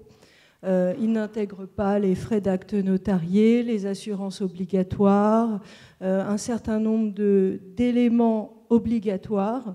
Et là, pour le coup, il y a une jurisprudence très claire et absolument incontestable qui s'applique. Et ça engendre des conséquences très intéressantes pour le client. Puisque le juge considère purement et simplement, et là c'est quasiment automatique, que les intérêts contractuels ne sont plus dus. Et les intérêts contractuels qui ne sont plus dus sur un prêt immobilier de 20 ou de 25 ans, ça représente beaucoup d'argent. Donc ça, c'est vraiment une action qui a le vent en poupe, puisque dès lors que vous avez un TEG inexact, vous avez un rapport d'un expert qui l'indique, la banque ne le conteste pas, elle essaye de se défendre, mais ça ne va pas très loin, et vous obtenez le remboursement de tous les intérêts contractuels déjà payés, donc sur plusieurs années, ça peut se monter à des sommes assez importantes, entre 50 voire 100 000 euros, on a déjà obtenu, ça dépend de la longueur du versement et de l'ancienneté de votre prêt. Et le deuxième intérêt de la procédure, c'est d'obtenir les échéances à venir au taux d'intérêt légal. Et il est actuellement de 0,04%, il me semble. 0,04 en 2014, 0,93 en 2015. Voilà, donc vous avez un TEG normalement à 3 et quelques, bon, je donne ce montant à titre d'exemple, vous obtenez un taux pour l'avenir inférieur à 1%. Donc c'est vraiment extrêmement intéressant. Moi, je conseille à tout le monde de faire vérifier ses prêts immobiliers. C'est bon, on n'y va pas. C'est pas bon, on y va. C'est même plus la peine de renégocier son prêt immobilier. Là, vous avez vraiment un moyen de vous faire financer et d'obtenir des remboursements de la part de la banque. Alors pour préciser, pour quelques précisions, effectivement, donc nous l'appelons, on vérifie pour les adhérents la réalité du taux et on vérifie à partir de l'offre préalable, du tableau d'amortissement, de la fiche du notaire, on vérifie pour savoir si oui ou non le taux est inexact. D'autre part, donc on travaille avec un autre expert qui est un ancien banquier aussi et d'abord on se met d'accord. Lui est beaucoup plus, je dirais, dans les chiffres. On se met d'accord sur le fait qu'il y a faute ou pas. Ensuite, je vais à Versailles voir Maître Debay avec le dossier. Et là, on a à la fin un avis. Évidemment, il faut qu'on soit unanime là-dessus, que vraiment, au niveau financier, ça vaille le coup. et il faut qu'il n'y ait pas de risque pour le client, que ce ne soit pas vraiment la petite erreur contestable, vous voyez. Et quand tous les trois nous sommes d'accord, à partir de là, je vous rappelle, et là, je vous expose tous les éléments. Je n'incite personnellement jamais quiconque à aller en justice, c'est quand même une action lourde, mais d'un autre côté, je vous donne tous les éléments pour que vous puissiez prendre votre décision. Alors, juste une formule que j'ai trouvée pour savoir combien vous pouvez gagner. Alors, sur un prêt de 25 ans ou 20 ans, vous prenez le capital et vous prenez en gros 40% de ce capital. Ça représente à la grosse louche l'économie que vous pouvez faire sur le passé et sur l'avenir. Voilà, ça c'est vraiment 30-40% du montant initial. À la grosse louche, c'est à peu près ça. Hein. Voilà. Alors si vous avez d'autres questions sur les taux... Madame avait une question peut-être ?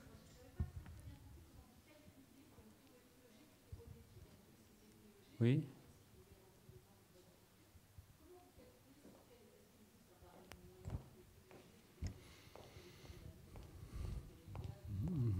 Non, il n'y a pas de barème, c'est une formule.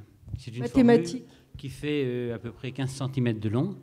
Et mon collègue est le spécialiste de cette formule. Moi, je n'arriverai pas à la défaire. C'est-à-dire repayer les intérêts ? Non, alors voilà comment ça se passe. S'il est terminé, effectivement, s'il est terminé depuis moins de 5 ans, on peut faire aussi la démarche. Moins de 5 ans, donc on peut faire la démarche, effectivement. C'est à compter, alors là pour le coup, comme il s'agit d'une formule mathématique très complexe, c'est vraiment à compter du dépôt du rapport d'expertise que vous êtes informé et à compter de cette date uniquement que court le délai de 5 ans. Donc si vous avez réglé depuis 10 ans, 15 ans, le recours est toujours possible à compter dès lors que vous demandez un rapport d'expertise et qu'on vous le remet. C'est à compter de cette date-là que le délai de 5 ans court.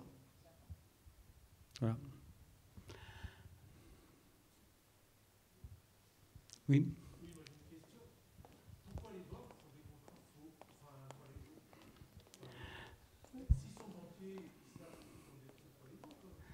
Alors, qu'est-ce que vous voulez comme réponse ?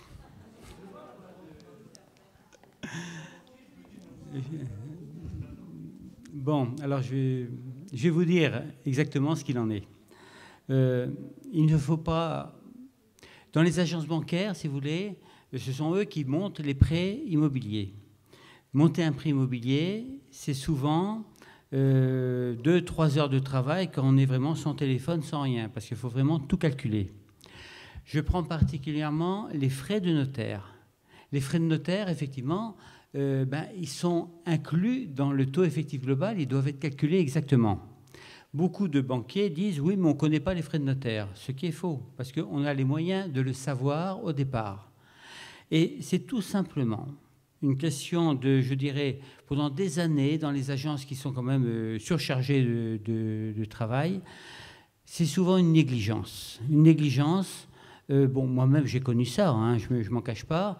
Moi, j'appelais toujours mon copain qui était notaire, je lui donnais les données du prêt et il me sortait le chiffre 5552, etc. Là, on avait le chiffre exact. Autrement, il y a les barèmes. Mais beaucoup d'employés de banque, au niveau des agences, se sont dit, bon, allez, ça passe comme ça, je mets à peu près 2000 €. C'est ça, hein, c'est ça la raison. Et je vous le dis en tant que banquier, hein, je suis repenti, moi, maintenant. Ça va. Je suis couvert. Alors moi, j'ai une vision peut-être un petit peu plus cynique, hein, quand même, puisque extraordinairement, c'est toujours dans le même sens. C'est-à-dire qu'il vous vend un TEG à un taux moindre qui, en réalité, est beaucoup plus élevé. Donc, soit c'est une erreur et ça pourrait être toujours, enfin, soit dans un sens, soit dans un autre. Là, c'est toujours dans un sens, à savoir que finalement le taux réel est beaucoup plus élevé et qu'on oublie d'intégrer tel ou tel élément obligatoire pour être, je pense, un peu plus concurrentiel vis-à-vis des autres enseignes. Voilà. Errare humanum est. Oui. S'il vous plaît, j'ai une autre question. Oui, pardon. Excusez-moi, je vais vous laisser la parole. J'ai une autre question qui est un peu peut-être décalée par rapport à ce soir. Pourquoi les banques vous vendent automatiquement des découverts? Parce que moi, à chaque fois, je leur demande de ne pas avoir ma carte avec découvert, mais ils me disent ça ne se fait pas. Alors, est-ce que c'est légal ou pas? Alors, ça ne se fait pas. Excusez-moi. Non, mais là, c'est une bonne question parce que le fait, ça ne se fait pas. J'ai le cas, notamment, bon, j'ai une clientèle anglaise également qui a souscrit des prêts, notamment dans le Lot-et-Garonne, dans ces coins-là où il y a beaucoup d'anglais. Et notamment, on a un dossier d'un Écossais. Alors, en gros, il avait 500 000 de cash et il voulait un prêt de 500 000 de manière à faire 1 million pour acheter des petits appartements. Bon. Ce qu'a répondu la banque, que je ne citerai pas, c'est-à-dire la Banque Populaire, ils ont expliqué qu'en France, ça ne se fait pas. Alors lui qui parlait un anglais déjà litigieux avec un accent écossais énorme, donc il a accepté ça. Alors ils lui ont dit, mais en France, ce qu'il faut faire, c'est vous placez vos 500 000 euros et vous empruntez 1 million. Alors lui, what? Alors ils lui ont expliqué que les 500 000 euros sont placés sur un placement à Macao, un truc comme ça, enfin bref, très exotique, alors que ça se fait jamais, hein, un placement exotique. Et bon, lui est parti là-dedans, et évidemment, le placement s'est effondré. Et là, on lui réclame 1 million d'euros. Et alors là, il n'a rien compris. Donc il est venu me voir, on a discuté de ça, et actuellement, l'affaire est en cours avec Maître Debé. Là, on a la totale. Ils lui ont tout fait. Ils l'ont fait même reconnaître, vous savez, en écrivant, en signant un texte, comme ça, je reconnais avoir été bien informé et tout. Bon, lui, écossais, il ne comprenait pas un mot là-dedans. Donc là, effectivement, c'est un gros dossier que nous avons, et voilà. Oui.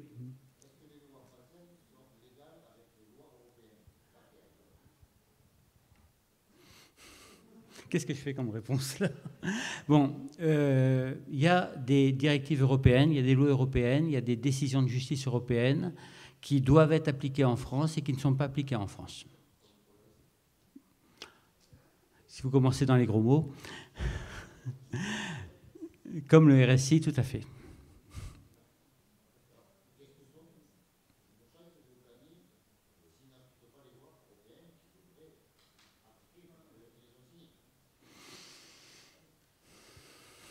C'est à la discrétion du juge. Voilà. Voilà. Non, il y a certains... Bon, le RSI, c'est l'exemple flagrant.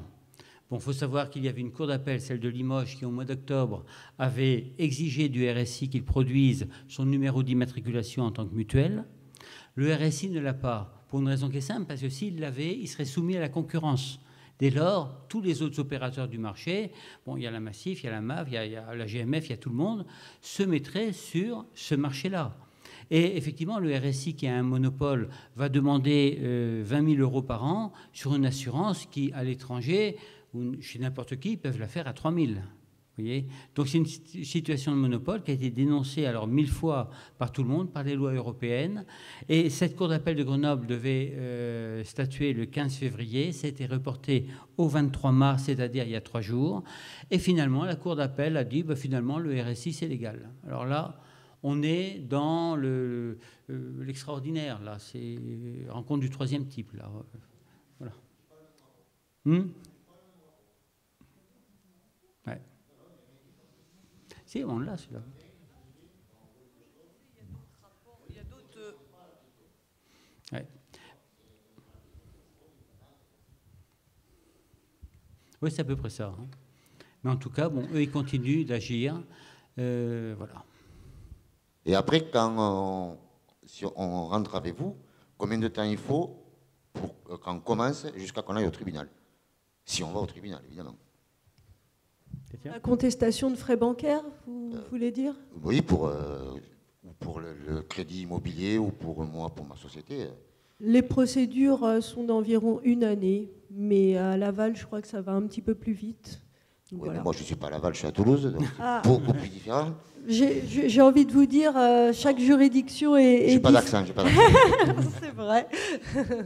C'est vrai. Vous auriez pu être un nouvel arrivé. Non, ce que que je dis en général, c'est que la procédure dure environ 1 an, plus ou moins 10%, on va dire. Mais Toulouse, on a un dossier sur Toulouse. Pharmacie, là. C'est pas très rapide, Toulouse. Hein. Ouais. Pas très rapide, Toulouse. Hein. Il y a beaucoup de monde. Hein. 4e Île-de-France. Hein. Un peu plus d'1 an, je crois. Ils sont assez lents là-bas. Oui, mais entre le début qu'on commence avec vous, jusqu'à qu'on leur envoie un papier pour leur dire qu'on porte plainte, combien de temps il faut compter? Sur les frais bancaires, je crois qu'on est à 1 an et demi sur Toulouse. Hein. Oui, c'est bien. Ouais. On attaquera alors. Oui. Oui.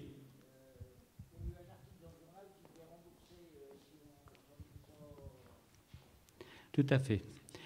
Bon, si vous voulez, quand l'assurance assure un prêt, donc évidemment l'assurance va prendre une certaine somme.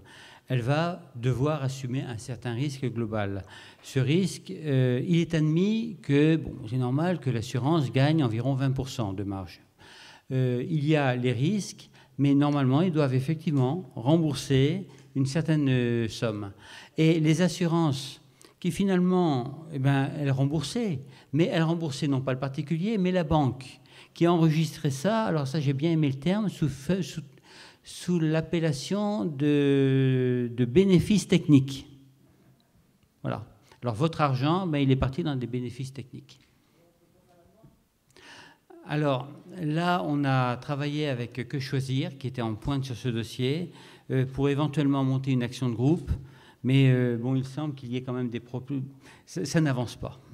Parce qu'il faut quand même apporter la preuve de tout ça, parce que tout est dans la preuve. Les banques ne fournissent pas les documents, les assurances ne fournissent pas des documents. Voilà. Et ça, c'est le problème. Oui.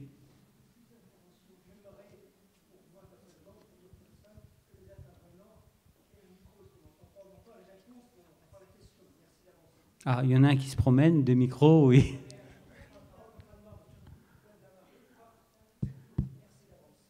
Ouais.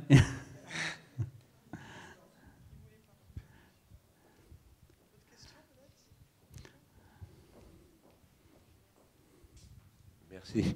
Oui, Monsieur Faure, il y a 20 jours que je connais votre association. Vous savez pourquoi? Oui. Bon, je ne reviendrai pas sur mon histoire parce que d'abord, elle est bien longue et compliquée. À propos du taux effectif global, moi je suis en procès depuis 2009. Et j'ai été condamné jusqu'à présent par 2 juridictions, et pas n'importe lesquelles. Le juge d'exécution des peines, qui a prononcé la saisie de ma maison, et la Cour d'appel d'Angers, qui a confirmé ce jugement. Alors que le taux effectif global a été calculé par un analyste en mathématiques financières que vous connaissez, puisque nous en avons parlé. Oui.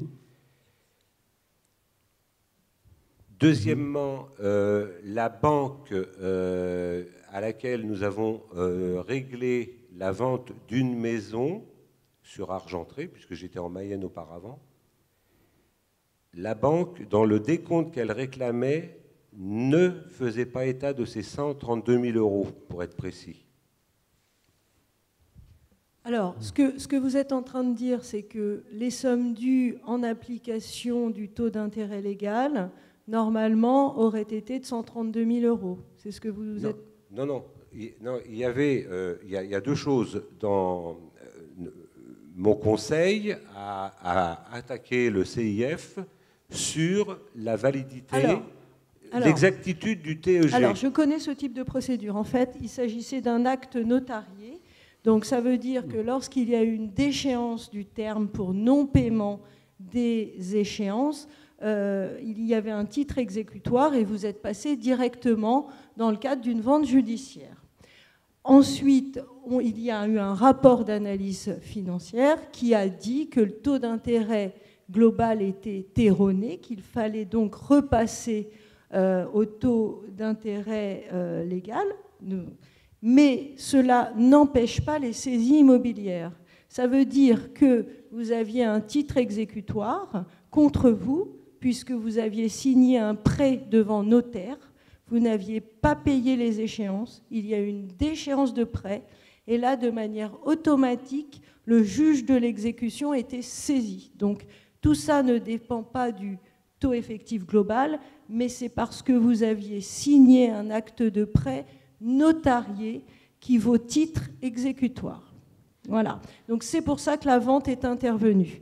Maintenant, au niveau du TEG, normalement, lorsqu'on rapporte la preuve du TEG inexact, normalement, la banque ne peut pas vous réclamer les intérêts contractuels. Oui, alors donc les juges ont donné raison à la banque. Alors, je ne sais pas ce qu'il en est. Normalement, lorsque vous avez un rapport d'analyse qui indique que le TEG est faux, la banque n'obtient pas le paiement de ses intérêts contractuels. Elle peut procéder à la saisie parce que finalement, il y a eu déchéance du terme, mais elle ne peut pas réclamer les intérêts au taux contractuel. Oui, et alors donc, pour revenir sur ce que vous disiez, maître, avant la juridiction devant le juge d'exécution des peines, il y a eu un jugement au tribunal de grande instance.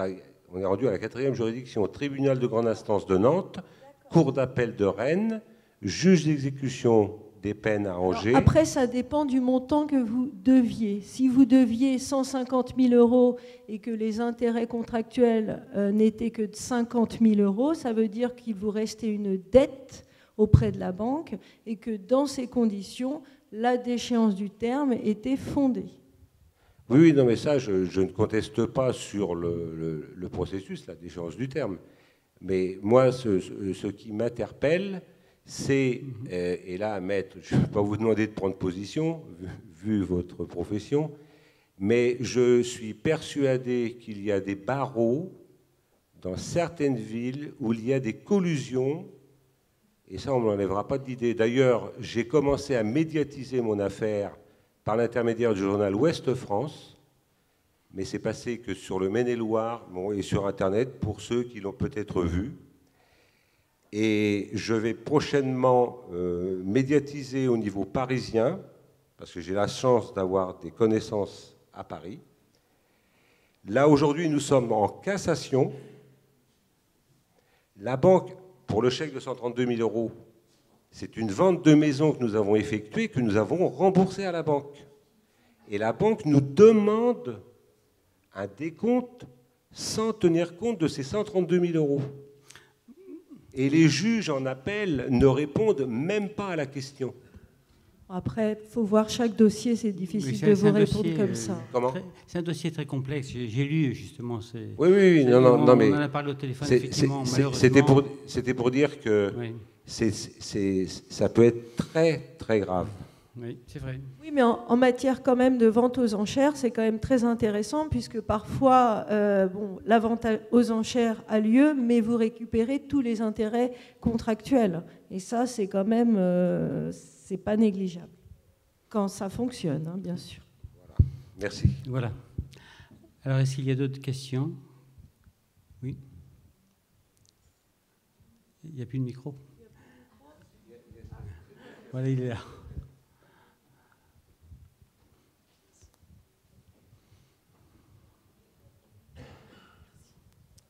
Alors, ça concerne autre chose. Hein. Je voudrais savoir, enfin, ça a été fait, hein. C'est la banque qui m'a prélevé 10 € parce que j'avais changé d'assurance auto. Alors, est-ce qu'ils ont le droit de prélever ils avaient mis ça en libellé, ils avaient mis ça sur le dos de ma nouvelle assurance auto. Alors, est-ce qu'ils ont le droit de prélever Tous les frais prélevés doivent être prévus dans la grille tarifaire. Voilà. S'ils sont prévus et si l'objet est exact, ils ont le droit. Par contre, si ce n'est pas prévu, non, ils n'ont pas le droit. D'accord. C'est une question de contrat, de grille tarifaire. Bah moi, ce qui ne m'avait pas plu, c'est qu'ils avaient mis le libellé de ma nouvelle assurance auto. Oui, là il faudrait que je voie le contrat, bien sûr. Hein, non, c'est fait il y a quelques années, là, donc pour moi, on va dire il y a péremption. Mais je me permettais quand même de poser la question s'ils avaient le droit de faire ça. Il faut que ce soit prévu. Si ce n'est pas prévu, ils n'ont pas le droit. Dans les conditions tarifaires, c'est ça ? Conditions dans la grille tarifaire, oui, bien sûr. Ok. Voilà. Merci. Oui. Vous avez le micro.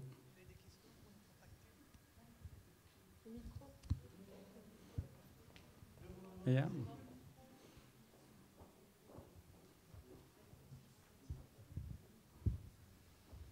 Tout à l'heure, vous disiez qu'il y avait beaucoup de faillites à cause des intérêts comme ça. Alors, le liquidateur, quand il y a un dépôt de bilan, il devrait redresser ça? Oui. C'est-à-dire qu'il faut qu'il soit informé d'abord. Mais bon, je travaille avec des liquidateurs, notamment dans l'Est de la France, que j'ai rencontrés. Et effectivement, avant de lancer le dossier, enfin, c'était le mandataire qui m'avait invité à venir avec mes décomptes. À partir de là, j'ai fourni les décomptes de tous les frais et tout ce qui pouvait être contesté. Et le mandataire a effectivement tenu compte de ces décomptes pour déduire les sommes, des sommes demandées par la banque. Effectivement, si le liquidateur nous sollicite, il n'y a pas de problème, on intervient. Il faut que la personne, elle demande. Oui, il faut. En fait, c'est la personne qui avait demandé, enfin la personne qui était victime de cette liquidation, qui m'avait contacté, qui avait contacté le mandataire, donc c'était à Sarreguemines. J'ai fait le rapport, je me suis déplacé, on en a discuté. Mais il faut effectivement qu'il y ait cette démarche. S'il n'y a pas aucune démarche de fait, le liquidateur ne peut pas savoir.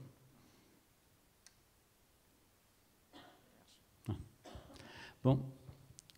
Mais je crois que la soirée s'avance. On va peut-être arrêter maintenant. Alors, je tenais avant tout à vous remercier d'avoir été présent ce soir. Parce qu'il y a quand même beaucoup de monde qui est venu. Je tenais à remercier les intervenants de la Massif, Katia Debé.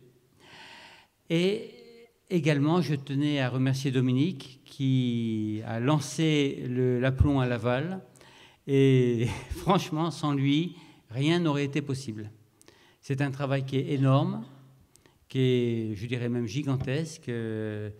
Et aujourd'hui, nous avons les résultats. Nous avons le local. Il est rue du Jeu de Paume, au numéro 38. Et de là, on reçoit bien entendu les personnes qui le demandent. Mais surtout, si vous avez d'autres questions ou d'autres choses, ou si vous voulez faire intervenir l'aplomb, vous avez le site, c'est Aplomb France, aplomb comme aplomb et France comme France, .fr.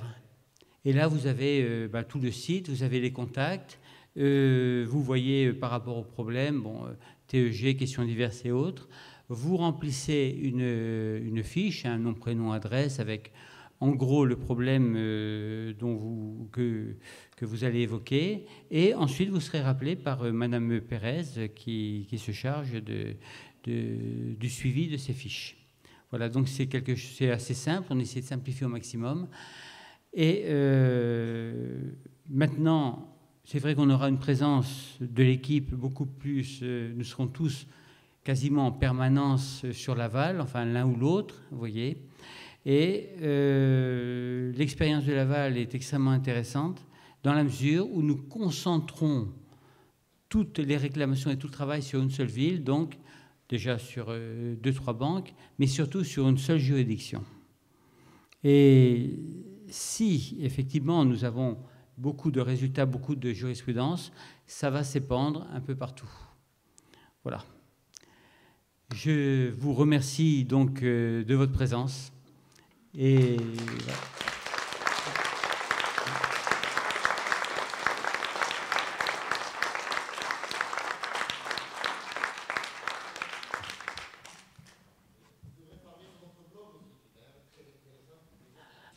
Ah ben oui, le blog, on peut accéder à partir de Aplomb France, il y a le blog, et tous les jours je fais, presque tous les jours, je fais un article d'actualité, un article pour expliquer certaines choses, oui, tout à fait.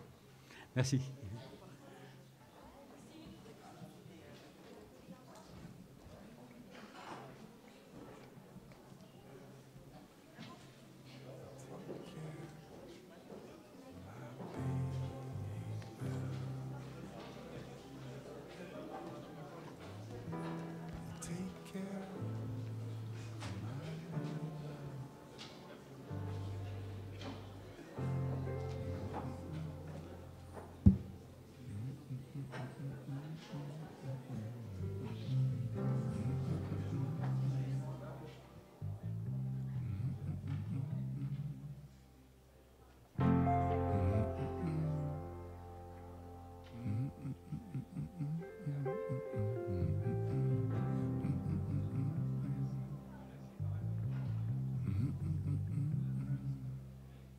the diamonds on the sea look like your eyes to me.